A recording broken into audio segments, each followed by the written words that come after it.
안녕하세요. 정보가 세상을 바꾼다 인포뱅크입니다. 이번에 전해드릴 내용은 열흘 새 세 번째 폭발, 긴장감 고조되는 크림반도, 우크라이나군 크림반도 공격 미국이 승인? 이것에 대해서 한번 알아보도록 하겠습니다. 여러분의 구독, 좋아요, 그리고 필요하시면 알람 설정까지 부탁드리겠습니다. 지금 푸틴의 성지로 알려지고 있는 크림반도가 화약고로 부상할 가능성이 높아져 가고 있습니다. 그 가장 큰 이유는 지금 헤르손 지방을 더 이상 방어할 수 없기 때문이죠. 그래서 헤르손 지방까지 이제 거의 밀리는 상황에서 이제 그 다음 타겟인 크림반도로 이 전쟁의 소용돌이가 몰려 들어간다라는 그런 말이 나오고 있습니다.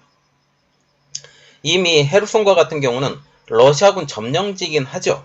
그런데 사실상 우크라이나에 점령당하는 것은 시간 문제라는 예상이 나오고 있습니다. 이러한 가운데 이제 전쟁의 화마가 크림반도로 이동할 가능성이 높아져 가고 있기 때문이죠.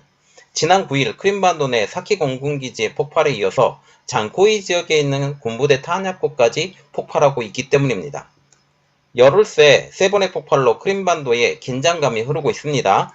러시아가 불법 점령 중인 우크라이나 남부 크림반도 내 군사시설이 최근 주체가 불분명한 공격이 잇따라 받은 가운데 그래도 거의 대부분이 지금 우크라이나군이 공격했을 것이다 라는 그런 말이 나오고 있죠.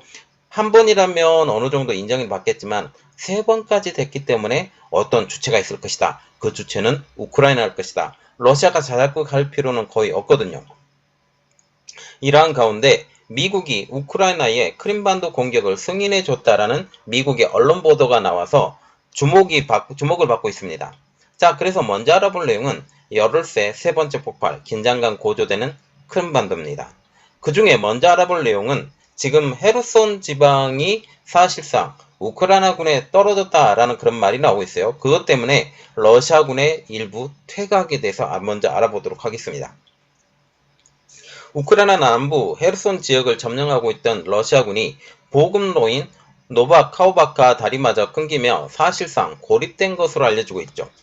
노바카우바카 다리가 끊어진 것은 우크라이나군의 공격으로 안토노프스키 다리가 심각한 손상을 입고 통행을 중단한 지 불과 몇 주일 만에 일어났습니다. 이 때문에 드네르프강을 건너서 러시아군의 군수물자 수정이 사실상 힘들어진 것으로 보이고 있다는 거죠. 그림 하나 보여드리겠습니다. 지금 드네르프강이 이렇게 흐르고 있어요. 여기 자포리자 지역에서부터 시작해서 이 드네르프강이 이렇게 쭉 흐르고 있는데 지금 댐이 여기 있죠.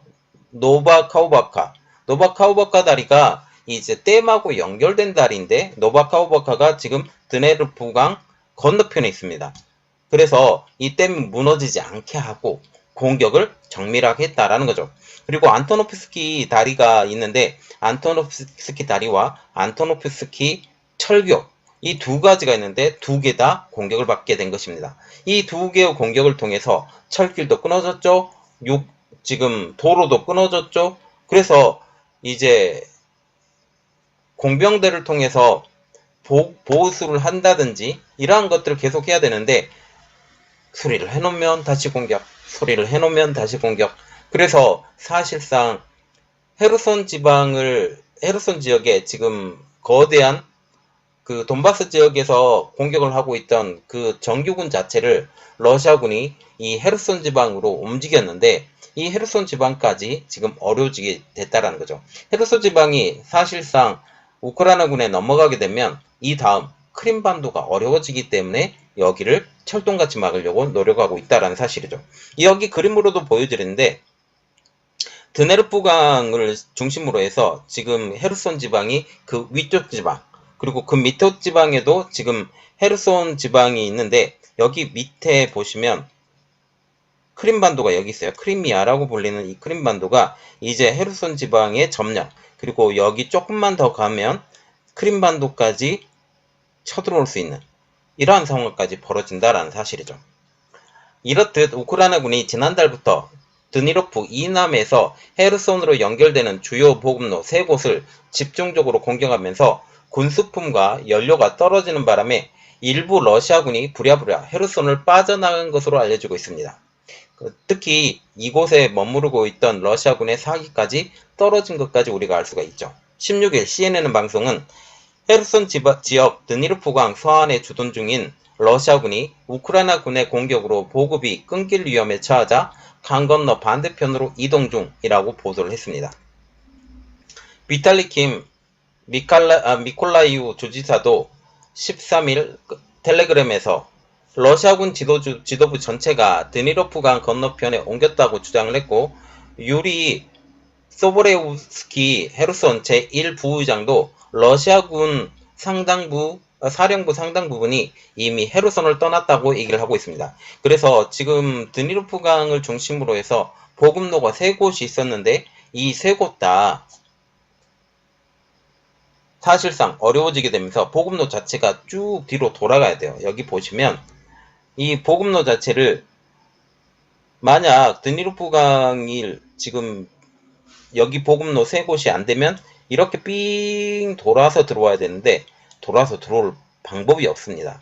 자포리자주 일부를 이미 우크라이나가 여기에 병력을 주둔하고 있기 때문에 이것은 불가능에 가깝고요. 그렇게 되면 들어올 수 있는 방법은 여기 3곳밖에 없다라는 거죠.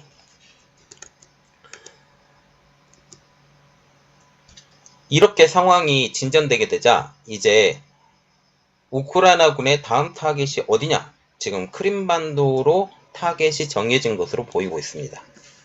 상황이 이렇게 되자 러시아가 2014년 우크라이나부터 강제 합병한 크림반도가 우크라이나 전쟁의 새로운 격전지로 부상하고 있는 것이죠. 최근 이곳에서 발생한 러시아군 기지와 탄약고 연쇄 폭발이 우크라이나 측에 의한 것이라는 보도 이후 우크라이나가 크림반도 수복 작전을 펼칠 것이라는 전망도 나오고 있습니다. CNN 방송은 17일 우크라이나 정부 내부 문건을 인용해서 지난 9일과 16일 크림반도에서 발생한 3건의 대형 폭발 사건의 배후는 우크라이나로 보인다라고 보도를 했죠. CNN에 따르면 이 문건은 9일 발생한 사키 공군기지 비행장 폭발은 러시아 군사시설의 강력한 일회성 손실로 묘사를 했습니다. 당시 이 폭발로 인해서 전투기와 공격기 등 9대의 군용기가 파괴됐고 1명 이상의 사상자가 났죠. 문건은 또 후속 공격은 크림반도를 노리는 우크라이나의 체계적인 군사 영역의 증거라고 표현을 했습니다. 16일 연이어 벌어진 크림반도 북부 장코이 지역의 임시 탄약고 폭발과 중서부의 그바르데이스코의 비행장 폭발을 지목을 한 것입니다. 그래서 지금 현재 사키 공군기지 그리고 장코이 지역의 임시 탄약고 폭발, 중서부 지역의 비행장 폭발, 이 3곳의 폭발을 보면 전부 다 러시아군의 주요 기지라는 사실이죠. 크림반도와 같은 경우는 군사적으로 중요한 요충지가 되어 왔습니다. 지난 2월 우크라이나 전쟁 발발 이후 러시아군의 든든한 후방 보급기지의 역할을 해왔죠. 그리고 특별히 크림 대교를 통해서 러시아에서 직통으로 들어올 수 있는 이 남부지방의 중요한 점령지였다라는 사실이죠. 최전선으로부터 200에서 300여 킬로 떨어져 있어서 지금 크림반도에서 밀어붙여서 200에서 300킬로까지 이 전선이 형성이 되었어요. 이 전선이 떨어져 있어서 우크라이나군의 공격이 미치지 못했던 상황이었습니다. 남부인 세바스토폴은 러시아 흑해함도의 모항이기도 하죠. 지금 크림반도의 남부지방에 세바스토폴이라는 지역이 있는데 여기에 흑해함도의 모항이었었고 이전에 우크라이나가 이곳을 자기 땅으로 가지고 있을 때도 여기 세바스토폴에 대해서 흑해함대의 모항으로 사용할 수 있도록 허가를 해줬어요. 그래서 러시아는 크림반도와 같은 경우는 전략적 의미는 물론 상징적인 의미도 큰 곳인데 AP통신은 이렇게 말을 하고 있습니다. 크림반도는 더 이상 후방의 안전한 점령지가 아닌 이번 전쟁의 최전선이자 격전지가 될 것이라고 예측을 하고 있죠. CNN과 AP통신의 보도는 우크라이나의 공식 입장과 정면으로 배치되는 것이죠. 우크라이나 정부는 지난 9일 사키 공군기지의 비행장 폭발은 우리와 무관하다라고 선을 그었죠. 16일 폭발 사건에 대해서도 특별한 언급도 하지 않았습니다. 그러나 우크라이나 현지 매체들이 우크라이나 특수부대의 군사작전이라는 보도를 하고 올렉시 아리스토비치 우크라이나 대통령실 보좌관도 크림반도 내 친우크라이나 세력의 소행일 수 있다라고 말을 하면서 우크라이나 작전설에 이렇게 계속 지속되고 있다는 사실이죠. 때마침 볼로디미르 젤란스키 우크라이나 대통령이 전쟁은 크림반도에서 시작되어서 크림반도에서 끝나야 한다라는 발언을 한 것도 주목을 받고 있습니다. 조만간 러시아군 점령 탈환 작전이 본격화될 것이라는 전망도 지금 확산이 되고 있죠. 이 러시아군의 점령지, 이 대표적인 것이 크림반도란 사실입니다. 우크라이나의 안드리 유소우 국방정보부 대변인은 17일 머지않아 전선 전체가 매우 긴박한 상황이 벌어질 것이라고 하면서 우크라이나는 러시아 점령지 모두를 탄환할 것이라고 말을 하고 있습니다.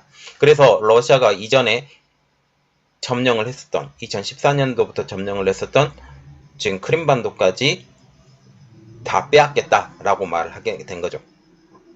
CNN 등도 우크라이나가 조만간 크림반도를 포함한 러시아 점령지에 대한 공사를 강화하겠다는 의미라고 해석을 하고 있습니다. 또 우크라이나군이 본격적으로 수세에서 공세로 전환을 하고 전쟁의 흐름이 바뀔 수 있다라고 전망도 나오고 있죠. 그래서 지금 보시면 다시 격전지된 크림반도라고 지금 나와 있는데 장코이 지역이죠. 장코이 지역은 크림반도 북부 지역이 있습니다. 사키 공군기지는 서쪽에 있죠. 그리고 그바르데이스코의 지역은 남부 지역에 있습니다. 그래서 우크라이나의 크림반도 내에 안전지대가 지금 없다라는 말까지 나오고 있죠. 그리고 지금 현재 크림 대교까지 끊어버릴 지금 생각을 갖고 있다는 사실입니다. 그래서 러시아 입장도 바뀌고 있죠. 러시아는 9일 사키 비행장의 군용기가 매우 정교한 방식으로 파괴되었음에도 불구하고 단순 사고라고 의미를 굉장히 촉소를 했습니다. 하지만 16일에 벌어진 두 건의 폭발이 반러 세력의 사보타주라고 주장을 했죠. 러시아 연방보안국이 크림반도 내 이슬람 테러리스트의 비밀 조직이 이 사건의 배후라고 하면서 우크라이나 요원이 이들을 지원했다라는 수사 결과도 내놨습니다. 우크라이나를 공격의 배후 혹은 주체로 보기 시작하게 된 것이죠. 이전에는 그냥 무시하고 넘어가고 싶었었는데 한 번 하면 괜찮다. 두세 번 하니까 이거는 심상치 않네 라고 생각을 하게 된 것이죠. 크림반도를 관할하는 러시아 흑해 함대의 사령관도 교체가 되었습니다. 전격적으로. 러시아 리아노프스티 방통신은 17일 빅토르 소콜로프 신임 사령관 임명 소식을 전하면서 이번 사령관 경질은 최근 크림반도에서 발생한 일련의 폭파 사건에 대한 문책으로 보인다라고 보도를 하고 있습니다. 지난 2월 러시아의 우크라이나 침공 이후 크림반도를 관할하는 군 최고구입 관계자가 이제 바뀜에 따라서 러시아의 대대적인 보복도 예상이 된다는 사실이죠. 러시아 정부는 핵무기를 동원한 보복 가능성마저 언급하고 있는데 이것은 사실상 힘듭니다. 왜? 이 핵무기를 하게 되면 우크라이나도 핵무기를 쓸 수 있는 거리를 주기 때문이죠. 이 거리가 되면 지금 나토를 시작으로 해서 모든 핵무기가 사용될 수 있는 거리를 줄 수 있기 때문에 핵무기 사용은 사실상 힘들다라고 보면 되겠습니다. 그러나 또라이 같은 짓을 하게 되면 그건 누구도 모르는 사실이죠. 러시아는 지난 17일 블라디미르 푸틴 대통령의 측근 드미트리 메르데프 러시아 국가안보회의 부의장을 통해서 우크라이나가 크림반도를 공격하면 심판의 날이 올 것이라고 강력하게 경고를 했습니다.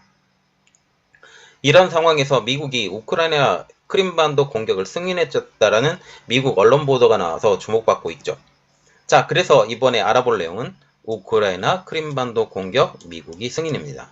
이 그림을 보면 장코이 지역 그리고 세바스토폴 사키 공군기지는 한 이 정도 되겠죠? 사키 공군기지 지금 장코이 지역도 안전지대가 아닙니다.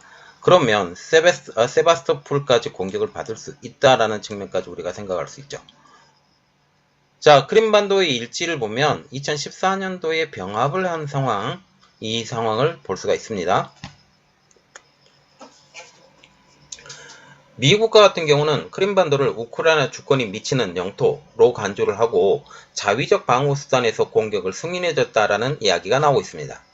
다만 우크라이나는 아직 러시아군의 손실을 안긴 크림반도 공격 실행 사실을 인정한 바는 없습니다. 미국의 정치 매체인 폴리티코에 따르면 지난 17일 익명의 미 행정부 고위 당국자를 인용을 해서 러시아가 점령한 크림반도 공격은 우크라이나는 공정한 게임으로 미국은 이를 지지한다라고 보도를 했죠. 폴리티코가 이렇게 발표를 하면서 미국이 이 크림반도의 공격에 대해서 지지한다라는 그러한 이야기죠. 취재에 응한 이 당국자는 물론 우리가 목표를 선정한 것은 아니고 우리가 제공한 모든 건 우크라이나의 정당 방위를 위한 것이라고 하면서 우크라이나가 주권상 자국 영토에서 추구하기로 선택한 어떤 목표도 정의상 자위적 방어에 해당한다. 다시 말하면 우크라이나가 실질적으로 전 세계적으로 인정하는 것은 크림반도가 우크라이나 땅. 우크라이나 땅에서 자기 영토를 쟁취하기 위해서 노력하는 것. 이것은 자위적 방어라고 이야기를 한다라는 사실이죠.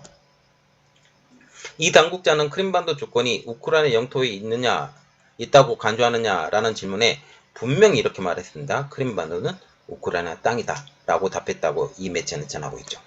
아울러 폴리티코는 우크라이나 당국자 역시 이 같은 미국의 크림반도 공격 지지 메시지가 우크라이나에 전달됐음을 확인했다라고 전하고 있습니다.